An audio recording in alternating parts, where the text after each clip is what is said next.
संसार में कोई भी वस्तु है न पूर्णतः अच्छी है और न पूर्णतः बुरी है। किसी भी वस्तु की उपयोगिता पर निर्धारण होता है कि वस्तु कौन सी किसको अच्छी है। जैसे दवाई का कोई मूल्य नहीं है जिसको कोई बीमारी नहीं, और जिसको बीमारी है वही दवाई अनमोल हो जाती है। आप यदि बीमार नहीं हैं और एक व्यक्ति बीमार है और उस बीमार गोली की कीमत है 1,00,000 रुपया, उस इंजेक्शन की कीमत है 1,00,000 रुपया, लेकिन आप बिल्कुल स्वस्थ हैं और वो 1,00,000 रुपए की गोली आपको फ्री में खाने देवे तो कानपुर वाले खा लोगे या नहीं? फ्री में मिल रही हो, सोच लो। आप कीमत देख लो उस पर कितनी डली है। हमने गोली की कीमत कम नहीं रखी, 1,00,000 रुपया उसका मार्केट वैल्यूएशन है। और कोई ने कहा कि मेरा मन कर रहा है कि सबसे महंगी दवाई बांटूं, तो उसने 1,00,000 रुपए की गोलियां 1,00,000 की ले ली और वो कानपुर में बांटने आ गया। भाई मैं सबको एक एक गोली ले लो, फ्री में दे रहा हूं, और ये भी शर्त लगा दी फ्री में लेकर सबको यहीं खाना पड़ेगी। जो बीमार नहीं है वो कौन व्यक्ति वो 1,00,000 रुपए की गोली खा लेगा?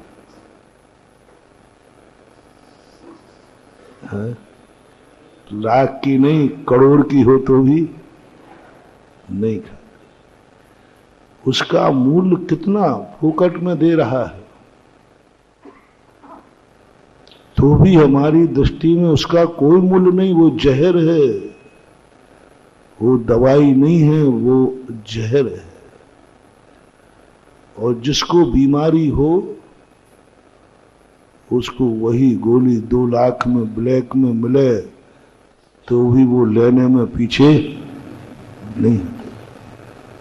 तो वस्तु का मूल्य कहां है? वस्तु का मूल्य क्या है? किसी भी वस्तु का मूल्य क्या है? कोई मूल्य नहीं। उपयोगिता के अनुसार मूल्य होता है। यही जमीन गांवों में बिकती है,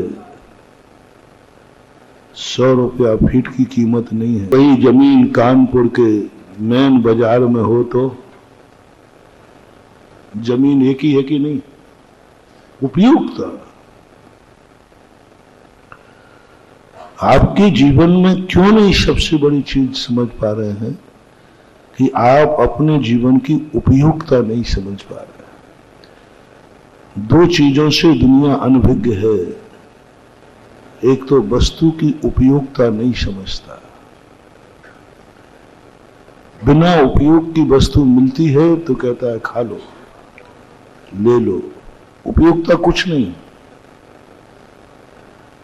उससे नुकसान हो जाए। दूसरा व्यक्ति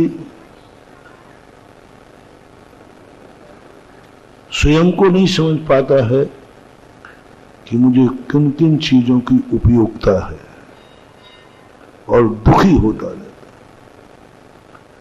समझ नहीं पा रहा है कि मुझे बीमारी कौन सी है और उस बीमारी की उपयोगिता कौन सी दवाई है। दुखी तो तुम हो, संसारी दुखी तो है, और दवाई भी नहीं चाह रहा, दवाई भी चाह रहा है। इन दोनों में कोई अंतर नहीं। ये तो स्वभाव आत्मा से उत्पन्न होता है, मैं दुखी हूं। बालक को दुख समझाना नहीं पड़े, वो दुख को समझता है। मैंने एक दिन कहा था रास्ते में, सुख के साधन जुटाना पड़ते हैं, दुख के साधन अपने आप होते हैं। अमीर बनने के लिए मेहनत करना है, गरीब बनने के लिए कोई कॉलेज नहीं है। गरीब बनाने वाला कॉलेज, अमीर बनाने वाले तो है। जितनी पढ़ाई, जितना धंधा, जितनी मेहनत तुम कर रहे हो, वो सब तुम्हारे अमीर बनाने के लिए। जो दुख के कारण हैं, उनके लिए कोई मेहनत नहीं करना, कोई परिचय नहीं कराना कि ये दुख है। दुख तो अनुभव में आ जाता है, अपने आप आता है। तो तुम दुखी तो हो क्योंकि तुम्हारा कुछ खोजना बता रहा है कि तुम दुखी हो। तुम्हारा मंदिर आना बता रहा है। तुम कहो कि हमारे घर में महाराज बहुत बढ़िया घर है, चक्रवर्ती कहता है, 84 खंड का महल है, और वो मंदिर आ रहा था। लोगों ने कहा ये मंदिर क्यों जा रहा है, इसकी यहां क्या कमी है, क्या कमी है घर में।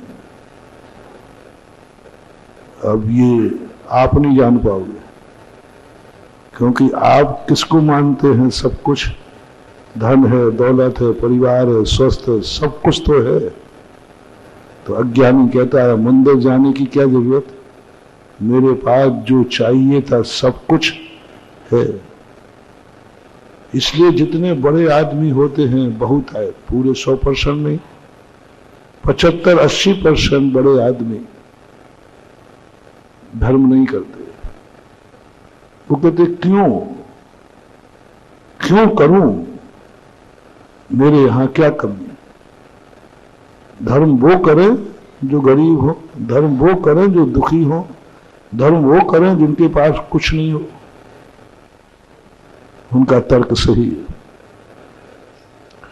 जब मैं बीमारी नहीं हो तो दवाई क्यों खाऊं? दवाई की मेरी जिंदगी में क्या कीमत है? कोई कीमत नहीं, कोई कीमत नहीं। मैंने पहले ही कह दिया। बड़ा आदमी कहता है मेरी दृष्टि में मंदिर की कोई कीमत नहीं है, भगवान की कोई कीमत नहीं, धर्म की कोई कीमत नहीं। विश्व के अंदर 80% लोग हैं जो धर्म को अपनी जिंदगी में जरूरत नहीं समझते। 2 दिन से हम प्रवचन दे रहे हैं। कर्म तो तुम्हें समझ में आता है, कर्म का फल तुम्हें समझ में आता है।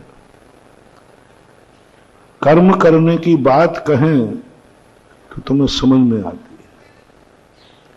बच्चे से कहो बेटा पढ़ाई करो, उसको समझ में आता है। पढ़ाई करने से हमारी जिंदगी में अच्छी कमाई करनी। जितने भी संसार के कर्म हैं, जो भी आपको संसार का कर्म करने बताते हो, आप वहां बिना बुलाए जाते हो, डोनेशन देते हो, पैसा देते हो। बस आपको ये पता चलना चाहिए कि जो चीज मुझे चाहिए है, जो चीज मेरे पास नहीं है, उसकी चाहत तुम्हारे पास है, वो कहां मिलेगी? बस आप दौड़ पड़ो। जैसे लौकिक पढ़ाई में आपको मालूम है कि लौकिक पढ़ाई करेंगे हम अच्छे ऑफिसर बनेंगे, धन कमाएंगे, मुझे धन चाहिए। लोग पढ़ने के लिए नहीं पढ़ते हैं, धन के लिए पढ़ते हैं। यदि स्कूल की पढ़ाई से निकाल दिया जाए कि इसको पढ़ने से किसी को कुछ भी संसार का मिलने वाला नहीं है, कोई फोकट में पढ़ाएगा तो भी तुम नहीं जाओगे। लेकिन तुम्हें पहले मालूम है कि पढ़ाई करने से तो आपका पिता, आपका परिवार आपको मार के, डांट के, फटकार के स्कूल भेजता है। तुम पढ़ते हो, दिन रात पढ़ते हो, एडमिशन देते हो डोनेशन दे करके। अच्छे स्कूलों में डोनेशन होता है, आप लाखों रुपए का डोनेशन देते हो, क्योंकि आपको उस पढ़ाई की उपयोगिता समझ में आ गई और आपको ये पता चल गया कि हमारी जो उपयोगिता है वो इस कारण से मिलेगी। बस फिर आपकी मेहनत देखो, आपके संसार के हर कार्य में जितनी तुम लोग मेहनत करते हो, इतने हम लोग धर्म के लिए नहीं करते। धर्मात्मा जीव धर्म के लिए इतनी मेहनत नहीं करता जितनी वहां करता है। 16 साल पढ़ता है, 18 घंटे पढ़ता है, खाना पीना भूल जाता है, सारी जायदाद बेच देते हैं कई लोग बच्चों को पढ़ाने में, तो भी पीछे नहीं हटते। यदि बच्चे को पढ़ाने में बच्चा होशियार है तो पिता कर्जा लेकर के भी पढ़ाता है, जायदाद बेच के भी पढ़ाता है, मां अपने आभूषण भी बेच देती है और बच्चा भी क्या दिन रात पढ़ता है। इतना मैंने धर्म करने वालों को पढ़ते हुए नहीं देखा, इतना तो मैं ही नहीं पढ़ता। इतना पढ़ता है, इतना पढ़ता है। मैंने एक बार कहीं सुनाया था कोटा का संस में, मैं वहां सामने बैठा था सामायिक में। सामायिक के पहले एक बच्चा कमरे में गया, मैंने देख लिया, उसने कमरा बंद कर लिया। 2 घंटे हो गए, 2.25 घंटे हो गए, 3 बज गया, वो कमरे में बच्चा गया तो लेकिन निकला नहीं। अब मेरी दृष्टि वही, 4 बज गए। अब मुझे शक हुआ कि ये बालक कमरे में गया तो लेकिन निकला नहीं वापस, बिल्कुल सामने ही था। मैंने एक व्यक्ति को भेजा, मैंने कि इस कमरे का गेट खुलवाओ। तो उसका गेट खुलवाया, वो इतने जोर से झल्लाया, बोले क्यों डिस्टर्ब करते हो? बोले महाराज ने भेजा है। तो महाराज को क्यों, क्या बात है? मैंने कि बेटा कमरे के अंदर बाथरूम तो है नहीं। बोले नहीं है। तो 4 घंटे तक कमरे में क्या कर रहा था? सो रहा था क्या? बोले नहीं साहब। बोले आपने खुलवा करके मुझे डिस्टर्ब कर दिया, हमारे 10 मिनट खराब हो गए। मैंने क्या मतलब? उसने कहा मैं पढ़ रहा था, कंपटीशन होता है कोचिंग, पढ़ रहा था। मैंने कहा इतनी तो मैंने सामायिक ही नहीं की, इतना तो मेरा सामायिक में मन नहीं लगा जितना तेरा मनाना मन लग गया, और तेरे किवाड़ खुलवाने से इतना डिस्टर्ब हो गया। ओहो, उनकी इतनी मेहनत कर रहा है, इतना ज्ञान, इतना तो ज्ञानी पुरुष कभी शास्त्रों को पढ़ने में भी नहीं करता। मात्र एक कारण है धन, मात्र एक कारण है कि तुम्हें जो चाहिए है उससे मिलेगा, फिर आप कुछ भी करने को तैयार हो जाते हो, सब कुछ छोड़ देते हो। 16 साल बच्चा पढ़ता है। यहां धर्म की किताबें मात्र 5 साल पढ़ लो, वो भी 1 घंटे पढ़ लो, तो भी बोलो महाराज जी नहीं लगता मेरा मन, समझ में ही नहीं आता। कई लोग तो कहते अरे वहां कौन सा समझ में आ रहा था, 16 साल में समझ पाए। वहां नहीं जाओगे आप। पाठशाला भेजता हूं, महाराज जी मन नहीं लगता, क्या करूंगा जाके, माँ बाप भी नहीं भेजते, क्योंकि इसमें तुम्हें उपयोगिता नजर नहीं आ रही। मैं क्या करूंगा, क्या काम आएगा बताओ, पहले क्या काम आएगा बताओ, क्यों पढ़ूं, उधर तो स्पष्ट दिख रहा है, इधर क्या करेंगे बताओ। यदि यही लेक्चर में देता कि कल का प्रवचन धन कैसे कमाना कम पूंजी में कम समय में, कल इस पर प्रवचन होगा, आज प्रचार कर देना है, शायद अलग से कोई ग्राउंड लेना पड़ेगा। और वही चीज में प्रवचन की बता रहा हूं तो कहते तुम्हारी क्यों, उपयोगिता क्या है। धर्म आपको ऐसा हो गया है कि फ्री में भी कोई देवे तो आप लेने को तैयार नहीं है, क्योंकि आपको लगता है महाराज क्यों, मुझे जरूरत ही नहीं है। अरे भाई मैं फोकट में दे रहा हूं, तो तुम कहोगे महाराज जी वही आप अपनी बात ध्यान रखो ना, जब मुझे जरूरत ही नहीं तो 1 लाख की गोली भी हमारे लिए कोई काम की नहीं। धर्म का रूप निर्मूल हो गया, मंदिर निर्मूल हो गया, पूजा निर्मूल हो गई, प्रवचन सब निर्मूल हो गए, क्योंकि इसमें आपको कुछ दिख ही नहीं रहा, उपयुक्त ही नजर नहीं आ रही। पाठशाला में फोकट में पढ़ाया जा रहा है, आप बच्चे को पढ़ाने को तैयार नहीं। वहां 1 लाख रुपए की फीस है तो 2 लाख भी देने को तैयार हो। बस मैंने जो कारण समझा है उसका मूल कारण है आपको उपयोगिता नजर नहीं आ रही कि इसका उपयोग क्या है। मैं बच्चे को 1 घंटे पाठशाला भेजूंगा, क्या मिलेगा? जो हमें चाहिए वो तो पाठशाला से मिलने वाला नहीं है, जो मुझे चाहिए पाठशाला से मिलने वाला नहीं है, फिर मैं क्यों भेजूं? 1 घंटे में उतना होमवर्क करेगा, 1 घंटे हम मंदिर में पूजा करेंगे, उतने दुकान के संबंध में, व्यापार के संबंध में सोचेंगे, 2 रुपया कमाएंगे, यहां से क्या मिलने वाला? इसलिए जैन दर्शन ने सबसे पहले कहा इनको धर्म थोपो मत, इनकी जिंदगी में इनको एक ऐसा तुम डॉक्टर बनो और इनकी नब्ज पकड़ो और इनको ऐसी बीमारी बताओ, ऐसी बीमारी बताओ जिस बीमारी का नाम सुन के कांप जाए।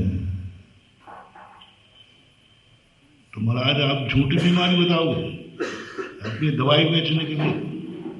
नहीं, जैन धर्म कभी झूठ बोलना सिखाता ही नहीं, क्योंकि वो बीमारी तुम्हें पता नहीं है, वो बीमारी अंदर ही अंदर पनप रही है, और कल जिस दिन वो विस्फोट होगा वो फिर लाइलाज हो जाएगी। ऐसी लाइलाज होगी कि मरने के अलावा कोई उपाय नहीं है। सबसे पहले महसूस करो तुम कि ऐसी क्या वस्तु है जो मुझे घर में नहीं मिलेगी, ऐसी क्या वस्तु है जो मुझे स्कूल की पढ़ाई में नहीं मिलेगी, ऐसी कौन सी वस्तु है, सुख है जो चक्रवर्ती बनने के बाद भी नहीं मिलेगा। बस उस सुख को हमें तुम्हें दिखाना है, उस सुख की ललक हमें तुम्हें लगाना है। इतने दुखी होगे ये बात तुम्हारे दिमाग में बैठा रहा है।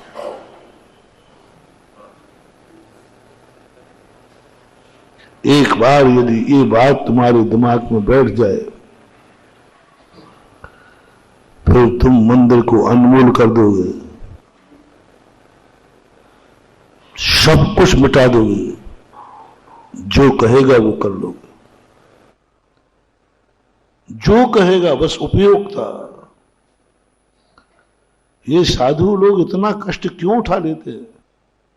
मुनियों ने सब छोड़ दिया, क्यों? जिसके लिए दुनिया मर रही है वही ठुकरा के आ गए। मैंने एक बार कहा था, जैन दर्शन ने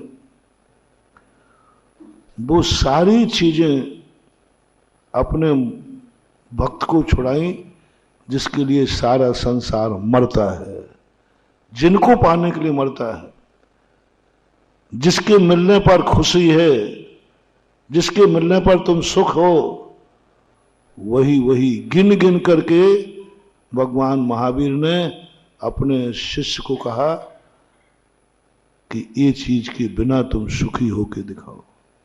एक एक चीज गिनना। आपको जिन जिन कार्यों में सुख नजर आता है, महावीर ने अपने मुनि को वो सब छुड़ा दिया। तुम्हें सुख नजर आता है, बोलो तुम्हारे मम्मी पापा रहें तुम्हारे साथ हो तो आप सुखी हो, कि वो मर जाए तो सुखी हो? महावीर ने कहा तुम माँ बाप को सर्वथा त्याग करो और सुखी रह के दिखाओ। मकान छोड़ो, उसके बिना सुखी रह के दिखाओ।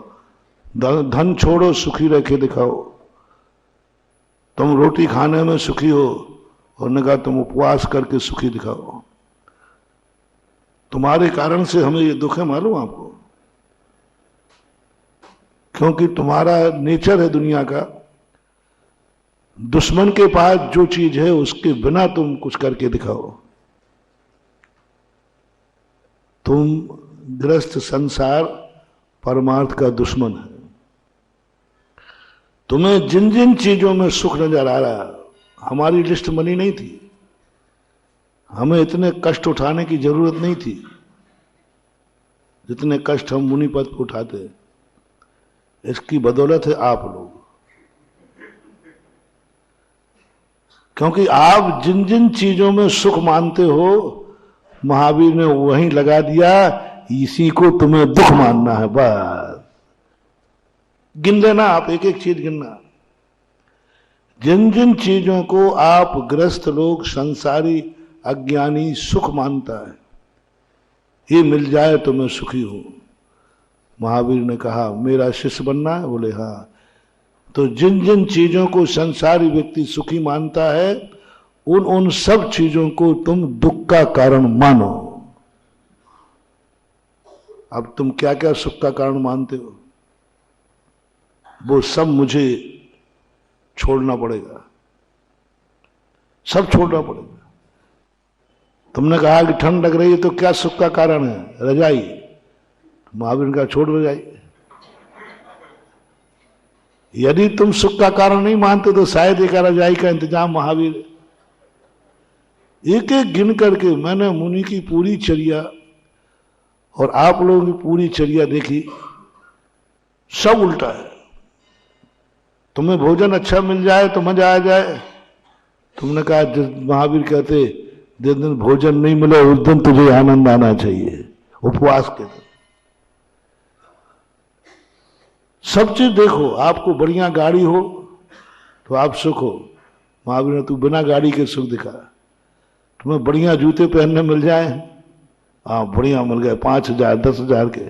महावीर ने तू नंगे पैर चल के दिखा। सब कुछ उल्टा है, सब कुछ उल्टा है। क्यों? उसके बावजूद भी जिन जिन को आज तक सारी दुनिया ने सुख माना, उन सब के नीचे लिखना है हमें सम्यक दर्शन की पहचान बनाना, सारे विश्व में जैन दर्शन की पहचान बनाना। अलौकिक है। सारे दुनिया के दर्शनों में वही सुख सर्वश्रेष्ठ है जो दुनिया में सबसे सुखी होती है। भगवान भी उनको वही चाहिए सब, धन दौलत वैभव हुकूमत परिवार सब संसार। मां जैन दर्शन उल्टा है। जैन दर्शन कहता है तुम लिस्ट बनाओ, इन संसारी व्यक्तियों से बनवाओ कि तुम्हें क्या क्या चाहिए है, किन किन चीजों में तुम सुखी रहोगे। बस उन सब के सामने तुम्हें लिखना है ये सब मेरे लिए दुख का कारण है, ये है हमारा एडमिशन फॉर्म। महावीर स्वामी की क्लास में एडमिशन का फॉर्म है, सीधा फॉर्म रखा है। जिन जिन को ये सुख मानते हो उनको तुम्हें दुख मानना है। अब बताओ कितनी कठिन बात है। बहुमत सुख पे जा रहा है, महावीर कहते लिखो इसमें दुख है, दुख है। पंच इंद्रियों के विषय दुख है, सारा संसार इसी पे मर रहा है। धन दौलत परिवार दुख है। मकान को बताओ क्या गौरव कर दिया। तुम्हारा मकान है, सबके पास प्राय ज्यादा, कानपुर में लोगों के पास ज्यादा मकान मकान है। आप लोगों के पास प्रदीप जी है, कटारिया जी है, हमने खुद देखा है, सभी लोगों के पास है। वो मकान तुमने कितनी मेहनत से बनाया? बड़ी मेहनत से बनाया। नक्शा भी बहुत अच्छा, परिवार में बैठकर सब एलिवेशन, इंटरनल डिजाइन। अरे महाराज लोग तो आप तो इंटीरियर डिजाइन होते ना सब बाहर, अंदर की डिजाइन क्या कैसा खर्च किया जम के। और फिर जब नागल हुआ बोले महाराज मजा आ गया। आप लोग बोलते ना, हाँ अब घर का मकान हो गया, बहुत बढ़िया हो गया। बोलो घर के मकान बनने पर तुम कितने खुश होते हो? नागल करते हो। अब ये तो तुम्हारी बात तो हो गई, अब मैं भी कुछ खुशी मनाऊं। हमें क्या लिखना है? सम्यक दृष्टि को क्या लिखना है? महावीर स्वामी के भक्त को क्या लिखना है? जैन धर्म मानने वाले को क्या लिखना है? ये जेल खाना है, घर कारागृह। अब बोलो, कारागृह कथा दिया उसको, मर गया बना बना करके। कारागृह शब्द दिया, कितना निकृष्ट शब्द दिया। पता नहीं क्या महावीर स्वामी को अच्छे शब्द थे ही नहीं क्या, कारागृह शब्द कह दिया। कितनी बड़ी बात, ऐसा निकृष्ट शब्द कारागृह क्यों दिया? थोड़ा और कोई नाम दे देते, झोपड़ी दे देते, जो छोटे मोटे मकान। कारागृह शब्द दिया, क्यों दिया कारागृह? तेरी दृष्टि में तू उस दिन मेरा भक्त बनने को तैयार है। मेरी क्लास में एडमिशन लेने वाला वही है जो पहले जो नागल किया है तूने, जो मकान बनाया है, इसको कारागृह जेल महसूस कर। मुझे ये जेल है, जेल है। जेल नाम क्यों दिया? क्योंकि जेल में कोई जाना नहीं चाहता, जेल में कोई रहना नहीं चाहता, कोई अपने लिए जेल बनाना नहीं चाहता। अपने लिए कौन जेल बनाएगा? कौन जेल बनाएगा? क्योंकि घर जेल कह दिया। कभी आपको अनुभूति हुई? नहीं हुई। इसलिए आपकी दृष्टि में महावीर और महावीर स्वामी के बताए धर्म की कोई उपयोगिता नहीं होगी, क्योंकि आप मंदिर में आपका मन लग ही नहीं सकता, लग ही नहीं सकता। कितने प्रयास कर लेना,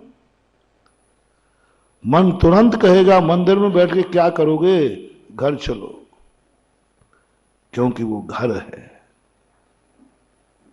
क्योंकि वो घर है। मंदिर आने के पहले मन बनाना है तुम्हें, घर में क्या कमी है जो मंदिर जा रहे हो, यहां क्या दुख है जो तुम मंदिर जा रहे हो, क्या कमी है? मन कहेगा क्या कमी है? 84 खंड का मकान है चक्रवर्ती का, जब वो मंदिर जाता था देवता देखने आते थे, देवता देखने आते। देवी ने देवता से कहा, किसको देखने आए हो? बोले देखो ये चक्रवर्ती मंदिर जा रहा है। तो देवी कहती है पीछे से वो गरीब भी तो मंदिर जा रहा है, जिसके पास झोपड़ी भी नहीं, वो भी तो जा रहा है, उसको देखो। बोले नहीं, वो मंदिर नहीं जा रहा है, वो आफत का मारा है इसलिए जा रहा है, वो दुख का मारा हुआ है, दुख के दिनों में मंदिर जा रहा है। 90% लोग पंचम काल में दुख में मंदिर जाते हैं, दुख को दूर करने मंदिर जाते हैं, कुछ पाने के लिए मंदिर जाते, इसलिए देवता नहीं आते। पहले मंदिरों में देवता आते थे तुम्हारे साथ में। आए जो देवगण पूजे भक्ति प्रमाण, क्या पंक्ति थी ये? कि जब मनुष्य पूजा करता था उनके साथ देवता आके पूजा करते थे, उनके साथ में। देवता कहते थे पूजा करना सीखना है तो मनुष्यों से सीखो, देवताओं के जमीन में। देवता पूजा कुछ नहीं करते, उनके पास द्रव्य नहीं है, सरकारी द्रव्य है, सरकारी द्रव्य है, कल्प वृक्षों से द्रव्य मिलता, पुण्य का फल है, कमा के करे। पूजा तो है मंदिर में, कमा कर करे। जो अपना धन कमाए वो पूजा कर सकता है, उनको तो कमाना ही नहीं, सब कमाया मिलता है पुण्य के फल में। देवताओं की पूजा की प्रशंसा किसी शास्त्र में नहीं। आज तक कोई देवता किसी भी मंदिर को अतिशयकारी नहीं बना सके। आज तक किसी देवताओं के मंदिरों में अतिशय नहीं होता, चमत्कार नहीं होता। इसलिए अकृत्रिम चैत्यालयों में एक भी अतिशय क्षेत्र मंदिर नहीं है, अतिशयकारी मंदिर नहीं है, एक भी मंदिर नहीं है, क्योंकि वहां देवता लोग जाते हैं। देवताओं की ना तो ढंग की भक्ति है, क्योंकि मूल शरीर से भक्ति करते ही नहीं, ना उनके द्रव्य में भक्ति है, ना उनके अभिषेक में भक्ति है, कुछ नहीं है उनके, फॉर्मेलिटी है। वास्तविक भक्ति मनुष्यों के द्वारा होती है, और मनुष्य जहां पूजा करता है उसमें देवता भी शामिल होते हैं। देवताओं की पूजा में मनुष्य नहीं, देवताओं की पूजा में मनुष्य शामिल नहीं होते, मनुष्य की पूजा में, क्योंकि वो देख के दंग रह जाते, ये श्रावक, ये अभिषेक कर रहा है, ये चक्रवर्ती अभिषेक कर रहा है, ये पूजन कर रहा है, क्या मतलब है? इतना बड़ा आदमी होकर के भी ये मंदिर आया है, जरूर इसको घर जेल खाना लगा है, कहीं ना कोई अनुभूति हुई है। और देवता आते थे मंदिरों में, तुम्हारे साथ पूजा करते थे, वो तुम्हारी लय में लाते थे, तुम्हारे मंदिरों में रात में आकर के वे पूजाएं करते थे तुम्हारे मंदिरों में। अब बोलो तुम्हारे मंदिर में क्या रखा? एक छोटी सी मूर्ति है, उनके यहां तो रत्नों की मूर्ति है, 500 धनुष प्रमाण मूर्ति देखे जाए तो उनकी अच्छी मूर्तियां हैं, क्योंकि वे अकृत्रिम है, 500 धनुष प्रमाण है, रत्नमयी है। अपने यहां की मूर्तियों से उनकी मूर्तियां अच्छी हैं, बहुत अच्छी, लेकिन उनमें कोई दम नहीं है, कोई अतिशय नहीं है, कोई शक्ति नहीं है। उन मूर्तियों के अभिषेक से कोड़ियों के कोड़ दूर होने वाले नहीं है, उसमें कोई ज्यादा मजा नहीं है, एक है ठीक है। इसलिए देवता, सम्यक दृष्टि देवता अकृत्रिम चैत्यालयों के साथ साथ कृत्रिम चैत्यालयों की वंदना करते हैं। कृत्रिम चैत्यालय की, अब मनुष्य के बनाए हुए मंदिर तो बहुत छोटे हैं, छोटी सी मूर्तियां होती हैं, पर इनमें दम है, इनमें बहुत बड़ी शक्ति है। देवता जानते हैं कि जहां जिस पाषाण को मनुष्य ने नमस्कार कर लिया, सही भगवान तो वही मिलेगा, सही देवता। और वे इन मंदिरों में आते थे, तुम्हारे साथ पूजा करते थे, तुम्हारे मंदिरों में पूजा करते थे,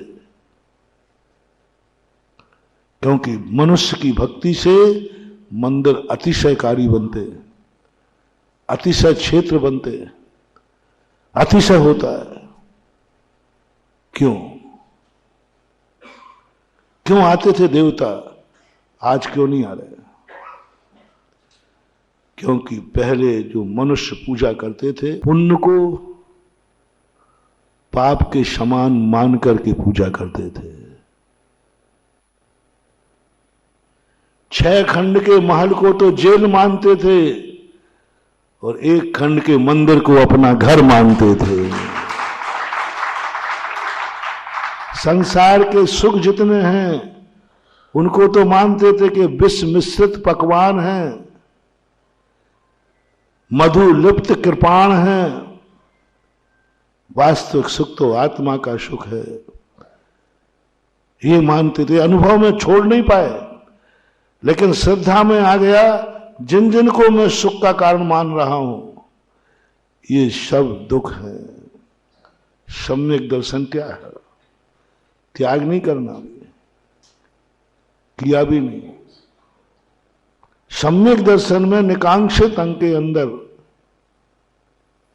देवताओं को बुला रहा हूं तुम्हारे मंदिर में, आज भी आ जाएंगे। जब कल आते थे तो आज भी आएंगे। क्यों आएंगे? वो कारण क्या है?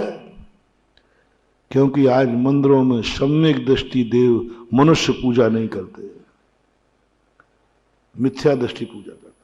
पूजा तो करते हैं, आज धर्म तो खूब बढ़ रहा है, लेकिन सम्यक दर्शन के साथ नहीं, मिथ्या दर्शन के साथ बन रहा है।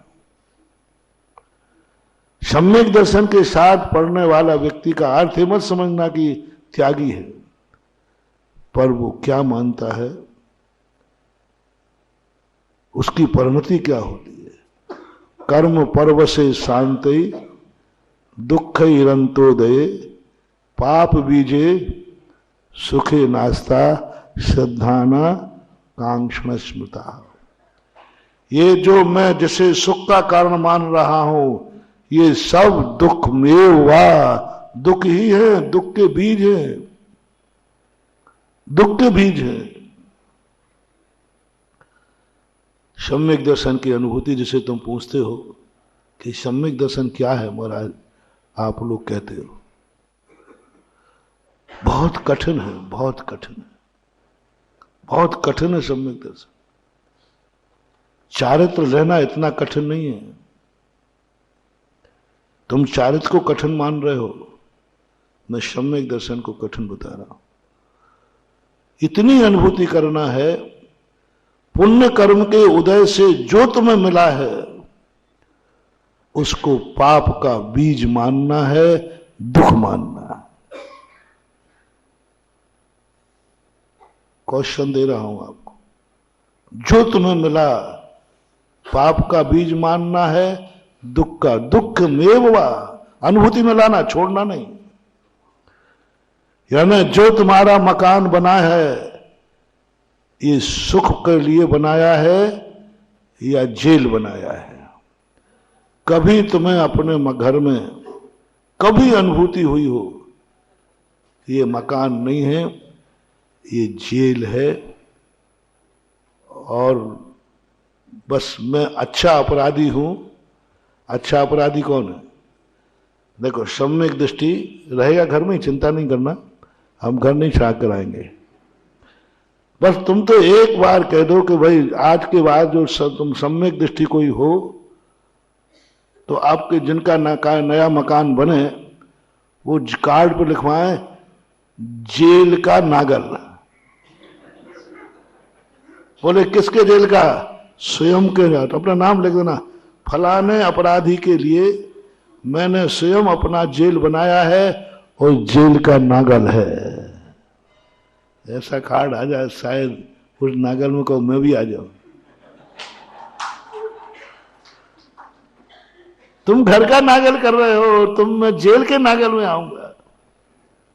एक बार अनुभूति आ जाए, एक बार कभी अनुभव में आ जाए, एक बार उस मकान को अशुभ मान लो, एक बार तुम तड़प उठो, ये घर नहीं बना है, जेल बना है। भरतेश वैभव में रत्नाकर कवि ने भरत चक्रवर्ती के नागल हुआ जब मंत्रियों ने कराया तो नीची गर्दन करके प्रवेश किया। बोले चक्री आपका महल बना है, आप प्रसन्न नहीं दिख रहे हैं, क्या बात है, कोई कमी रह गई क्या? बोले नहीं मिस्त्री जी, कोई कमी नहीं रह गई, बस मैं यही सोच रहा हूं मैं कितना बड़ा अपराधी हूं जो इतना बड़ा जेल बनाना पड़ा। इसका अर्थ है कि मैंने बहुत बड़ा अपराध किया है। छोटा अपराध होता तो छोटे जेल में रहता, बड़ा अपराध किया है इसलिए बड़े जेल में मुझे आया। ये अनुभूति भरत चक्रवर्ती की घर में प्रवेश करते समय रहा है, घर में रहा, सब कुछ दिया। अनुभूति क्या हुई? जेल की अनुभूति। और यह अनुभूति जब व्यक्ति के मन में आ जाती है, ये स्वभाव जब आ जाता है, फिर आप घर से मंदिर आइए, आपका ऐसा मन लगेगा कि जाने का मन ही नहीं होगा, क्योंकि जेल कौन जाना चाहता है, लेकिन तुम्हें तो वो जेल है ही नहीं, तुम्हें तो मंदिर जेल है। मंदिर में यदि एक आध घंटे ज्यादा लग गया तो आपको अकुड़ाहट होने लगती, घबराहट। अनुभूति की बात। शमंत्रबद्ध महाराज ने क्या गजब की, मैंने समझा कि सम्यक दृष्टि तो कोई भी बन जाएगा, लेकिन जब सम्यक दर्शन की परिभाषाएं पढ़ी तब एक दो भी ढूंढना मुश्किल है। कहां अनुभूति में आता है ये चीजें? ये दुख के कारण है। पत्नी कभी बेड़ी नजर आ जाए, बनीता बेड़ी, झगड़ा करने वाली नहीं, बहुत सुशील, बहुत अच्छी, बहुत सब कुछ गुण हैं, सब कुछ सही है, वो तुम्हें बहुत चाहती है, तुम उसके लिए प्राण प्रिय हो, छोड़ना नहीं है। मां नजर आ जाए, यही बेड़ी है, यही बेड़ी है, क्योंकि यह मुझे जितना चाहती है, इसी का राग मुझे धर्म से वंचित कर रहा है। अज्ञानी उसको अच्छा मानता है और ज्ञानी कहता है तेरी चाहत ही मेरी जिंदगी का अभिशाप है। ना तू इतनी अच्छी होती, ना मेरा इतना राग होता। तुम लोगों को किस किस पर राग होता है ज्यादा? जो तुमसे राग करता है। यदि तुमसे राग नहीं करे तो तुम्हारा राग कम हो जाए। सभी लोग जो तुम्हें घर में चाहता है, दो व्यक्ति देख रहा हूं। एक घर में कोई व्यक्ति आपसे बहुत बड़ा द्वेष करता है, एक व्यक्ति आपसे बहुत चाहता है। आप दोनों में से किसको चाहेंगे? द्वेष करने वाले को कि आपको चाहने वाले को? चाहने वाले। बस यही खतरनाक है। हमें बहुत सारे लोग देखे गए कहते हैं महाराज जी मेरा बेटा क्रोध करता है, मेरा बेटा बहुत क्रोध करता है। बहुत महिलाएं आती हैं कि महाराज जी मेरा पति बहुत क्रोध करता है, बहुत गुस्सा करते हैं, बात बात में गुस्सा करते हैं, झगड़ा करते हैं, गालियां देते हैं, हाथ उठाते हैं। मां बेटे को लेके आ जाती है, भाई भाई को लेके आ जाता है, सब व्यक्ति है। 99% लोग ऐसे व्यक्तियों को मेरे सामने, महाराज जी इसको कहो थोड़ा बहुत गुस्सा करते हैं, ये शिकायत है आपकी। ये तो सारी अनादिकाल से है। हमेशा कोई व्यक्ति द्वेष करने वाले को पसंद नहीं करता, क्रोध करने वाले कोई पसंद नहीं। आज तक कोई मां नहीं आई, आज तक कोई पत्नी नहीं आई, आज तक कोई बेटा नहीं आया, ये कहते हुए महाराज जी इसको समझाओ, ये मुझे बहुत चाहते हैं, ये बहुत चाहते हैं। महाराज जी बेटे को समझाओ, ये मुझे बहुत चाहता है। बेटे को समझाओ, ये मां को बहुत चाहता है। महिलाएं बताओ, आज तक कभी तुम्हें ऐसा आया मेरा पति मुझे बहुत चाहता है? यही हमारी जिंदगी का दुर्भाग्य है। कठिन प्रश्न है। बहुत चाहता है, इतना चाहता है कि मेरे बिना वो कुछ रह ही नहीं सकता। मोबाइल में भी मेरी फोटो लगा और ज्यादा चीजें मुझे आती नहीं, जो देख लेता हूं वो बता देता हूं। कितना चाहता है तुम्हें वो पति, बहुत अच्छा लगता है, सबसे ज्यादा चाहता, तुम्हारी हर मांग पूरी करने को तैयार है। क्या कभी तुम्हें अनुभव में आया यही मेरे पाप कर्म का उदय है कि मुझे पति इतना चाहने वाला मिला है कि मैं इसको नहीं छोड़ सकती, मेरा सौभाग्य है? नहीं, कभी भाव आ जाए कि नहीं, यही राग तो आग है, यही राग तो आग है, और उल्टा समझाए तुम्हारा इतना राग करना, मैं सम्यक दृष्टि हूं, मैं जैन हूं। सुनो जैन महिलाओं, मैं जैन कुल में जन्मी हुई हूं, मैं भगवान जिनेंद्र को मानती हूं, मैंने जिनवाणी का स्वाध्याय किया है, मैंने जिनवाणी का स्वाध्याय किया है, मैं गुरु की भक्तन हूं। तुम्हारे इस राग से, तुम्हारी ये चाहत से मैं खुश नहीं हूं, बहुत दुखी हूं। दुखी हूं क्योंकि तुम्हारी यही चाहत हमारे लिए धर्म मार्ग में नहीं बढ़ने दे रही। क्या गजब का शेर सुदर्शन का, शेर सुदर्शन पिता की दीक्षा लेते ही रो पड़े। तो गुरु महाराज कहते हैं, क्यों सुदर्शन, क्यों रो रहे हो? पिताजी दीक्षा ले रहे हैं इसलिए तुम्हारा मोह जाग रहा है, मोह जाग रहा है। क्या गजब बोलते हैं, क्या नहीं गुरुदेव, मेरे तो अभाग्य हैं कि मेरे पिताजी दीक्षा ले रहे, मैं वो पुण्यात्मा हूं जो मुनि बनने वाली आत्मा के यहां मेरा जन्म हुआ, मेरे भाग्य है। फिर रो क्यों रहा है? आज पिता की दीक्षा लेते हुए मेरा मन दीक्षा का कर रहा है, लेकिन मैं नहीं ले सकता क्योंकि मेरी पत्नी इतनी अच्छी है और वो इतना चाहती है कि मैं उसको छोड़ करके दीक्षा लेने की हिम्मत नहीं कर रहा। बस ये मैंने कौन सा पाप किया था? ओहो, सावधान। कोड करना, मोटिवेशन कोड करना।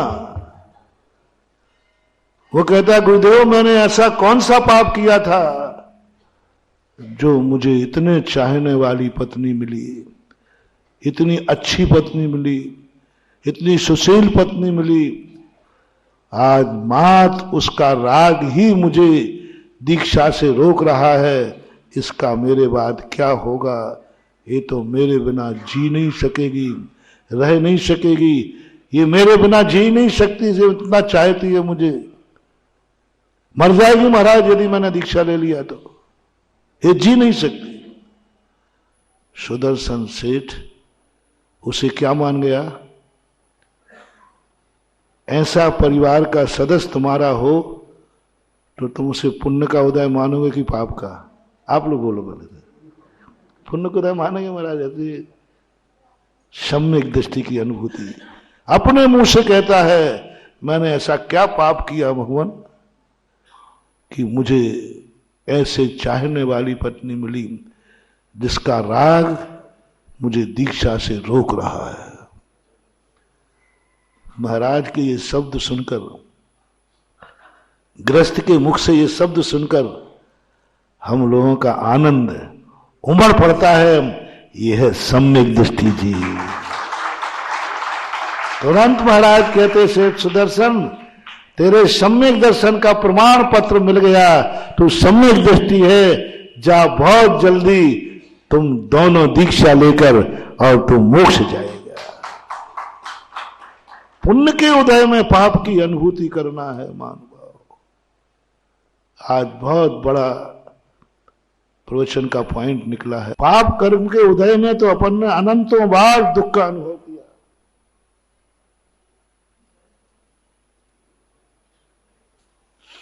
पाप कर्म के उदय में तो अपन बहुत बार दुखी हुए। बहुत बार महाराजों के पास गए, भगवान बहुत दुखी हूं, बहुत अशुभ कर्म का उदय है। कभी पुण्य कर्म के उदय में दुख की अनुभूति हो जाए तो बेड़ा पार हो जाए, बेड़ा पार। एक अन्य दर्शन में एक बहुत अच्छी कहानी आती, बिना नाम लिए बताऊंगा, शायद आप लोगों ने भी सुनी है, समझ जाना। एक सज्जन अपनी पत्नी से बहुत प्यार करते थे, बहुत प्यार करते थी भी अच्छी। वो पीहर गई अपने मायके के लिए 3 दिन के लिए। 3 दिन भी उसके बिना वो नहीं रह सके। तैरना जानते नहीं थे। सरजू नदी थी, उसको पाने के लिए उसमें कूद गए और पकड़, तैरने को कुछ था नहीं, मुर्दा तैर रहा था। मुर्दा, नदियों में मुर्दे फेंकने की परंपरा है, और मुर्दे को पकड़ करके और पट्टा पार किया। अब बताओ उसको भूत का डर नहीं लगा? लोगों को तो मरघट में जाने में डर लगता है, वो तो मुर्दे पे बैठ के चला गया पट्टा। ऐसा राग का रंग चढ़ा हुआ था, चला गया। उधर जाके पहुंचता है तो मालूम था कि पत्नी का घर कहां, कमरा कहां है। वो खिड़की खुली थी, बरसात का समय था, एक सांप लटका हुआ था। उसने समझा ये रस्सी है, वो सांप की पहचान नहीं, वो उसको पकड़ के चढ़ गया। सांप कहता है ये कौन महाकाल आ गया? लेकिन गए पछीती चरण हित झूलत रहे भुजंग। गए पछीती चरण हित झूल रहे भुजंग। पत्नी ने कहा तुम? बोले मैं क्या करूं, तेरे बिना मैं नहीं रह सकता हूं, इसलिए मैं। कहां से आए? नदी में तो बाढ़ थी। कैसे आए? खिड़की में देखा तो वहां तो भुजंग लटक रहा था। बोले तुम? अच्छी पत्नी बता रहा हूं,